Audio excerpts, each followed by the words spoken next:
नमस्ते दोस्तों, आज अपन चलेंगे दक्षिण अफ्रीका के घिरे वर्ष वनों में रहने वाले ओकापी से मिलने के लिए। ओकापी पृथ्वी पर लगभग 5 से 10 मिलियन साल पहले से मौजूद है। ये कोई हाल ही में उत्पन्न हुआ जानवर नहीं है, बल्कि एक प्राचीन प्राणी जो आज भी जीवित है। हाल ही का ये प्राणी लाखों साल से पृथ्वी पर है, लेकिन पश्चिमी विज्ञान को इसकी जानकारी 1901 में हुई। 1901 ईस्वी में ब्रिटिश खोजकर्ता सर हेनरी जॉनसन ने इसे खोजा और इसका वैज्ञानिक नाम ओकापी जॉनसन रखा। 100 वर्ष पहले तक वैज्ञानिक को इसकी मौजूदगी का कोई अंदाजा नहीं था, लेकिन स्थानीय आदिवासी समुदाय को ये बहुत पहले से पता था। दिखने में ये लगता है जैसे किसी ने जिराफ और जेब्रा की खूबियाँ एक साथ मिलाई हो। इसकी ग्रीविया जिराफ जैसी है तो एकदम कटी चंद, लेकिन इसके पीछे की गोलीदार टांगों पर जेब्रा सी धारियां होती हैं। और अगर हम अब तक इसे अज्ञात मानते रहे हों, लेकिन इसका वंश जिराफ से निकली हुई लंबी विकासवादी गाथा है। लगभग 11-12 मिलियन वर्ष पहले जिराफ और ओकापी का साझा पूर्वज अस्तित्व में आया।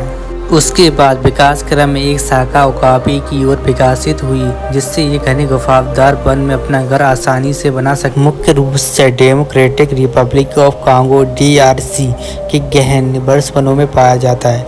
उच्च ऊंचाई वाले क्षेत्र 500 से 1500 मीटर उस मनोयोगिक रूप से सुरक्षित बनाता है और खाने के लिए सीधी पत्तियां, शाखाएं, फल, कवक, टहनियाँ, कांटेदार पौधे, जीव की लचीलापन इसकी भोजन क्षमता को बढ़ाती है। कभी कभी खनिज के लिए मिट्टी भी खाते हैं। घरेलू क्षेत्र का नकारात्मक रूप से वयस्क जोड़ों में मिलते जुलते रहते हैं। माँ के बच्चे का सांस 6 से 18 महीने तक रहता है, फिर वह उसका अपना रास्ता अपनाता है। और बड़े मांसाहारी जैसे शेर, जंगली कुत्ते आदि से खतरा रहता है, लेकिन मोटा जंगल इनका बचाव करता है। ओकापी एकांकी जीवन जीता है। नर और मादा सिर्फ प्रजनन प्रक्रिया के समय मिलते हैं। ओकापी बहुत ही सतर्क और संवेदनशील प्राणी होता है। इसके कान स्वतंत्र रूप से 180 डिग्री तक घूम सकते हैं, जिससे वह हर दिशा से आवाज़ सुन सकता है। इसका गर्भकाल 14 से 16 महीने का होता है। एक बार में एक बच्चा जन्म लेता है और नवजात का वजन 15 से 30 किलोग्राम रहता है। बच्चा पहले कुछ हफ्तों तक छिपकर रहता है ताकि कोई शिकारी उसे ढूंढ न सके। माँ अपने शिशु को एकांत स्थान पर छोड़ देती है और दिन में कई बार दूध पिलाने के लिए आती है। बच्चा 6 से 12 महीने तक अपनी माँ के साथ रहता है। ओकापी का प्राकृतिक आवास केवल DRC के उत्तरी पूर्वी भाग में स्थित इटोरी रेन फॉरेस्ट है। ये एक अत्यंत घना और नम इलाका है, जहाँ तक इंसान की पहुँच बेहद कठिन है। यही कारण है कि ये जीव बहुत लंबे समय तक लोगों से छुपे रहे। इन जंगलों में तापमान स्थिर 24 डिग्री और वर्षा अधिकतम 18 या 2000 mm प्रतिवर्ष होती है।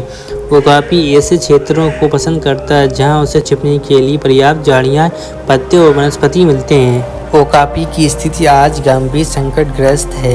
IUCN रेड लिस्ट में ये आधिकारिक रूप से सूचीबद्ध है। ओकापी केवल कांगो के घने वर्ष वनों में पाया जाता है। लकड़ी उद्योग, खेती और माइनिंग खनन के लिए जंगल काटे जा रहे हैं। इससे ओकापी का प्राकृतिक आवास तेजी से खत्म हो रहा है। जंगल ही उसका घर है, तो जब घर नहीं रहेगा तो ओकापी कहाँ जाएगा। कांगो क्षेत्र में कोल्ट, सोना और दूसरे खनिज की खुदाई के कारण जंगल तबाह हो रहा है। साथ ही वहाँ गृह युद्ध और संरक्षण झगड़े चलते रहते हैं, जिससे ओकापी के संचारिक क्षेत्र में खतरा बढ़ रहा है। जब इंसान की लड़ाई बढ़ती है तो सबसे पहले प्रकृति की आवाज़ खामोश होती है। और जहाँ कभी हरियाली थी वहाँ अब सूखी जमीन है। कभी आपने किसी ऐसी चीज़ को खोया है जिसकी आपको असली अहमियत तब समझ आई जब वो जा चुकी थी। मैं ओकापी हूँ, मैं जंगल की खामोशी हूँ, आवाज़ नहीं। मैं ओकापी हूँ, पर अब खास नहीं। ना शिकार करता हूँ, ना शोर मचाता हूँ, फिर भी हर दिन थोड़ा मिट जाता हूँ। तू इंसान है, तेरे हाथों में फैसला है। मैं रहूं या बस किताबों में एक किस्सा रह जाऊं। अगर आपको ये वीडियो अच्छा लगा है तो हमारे चैनल को सब्सक्राइब करें और वीडियो लाइक करें। और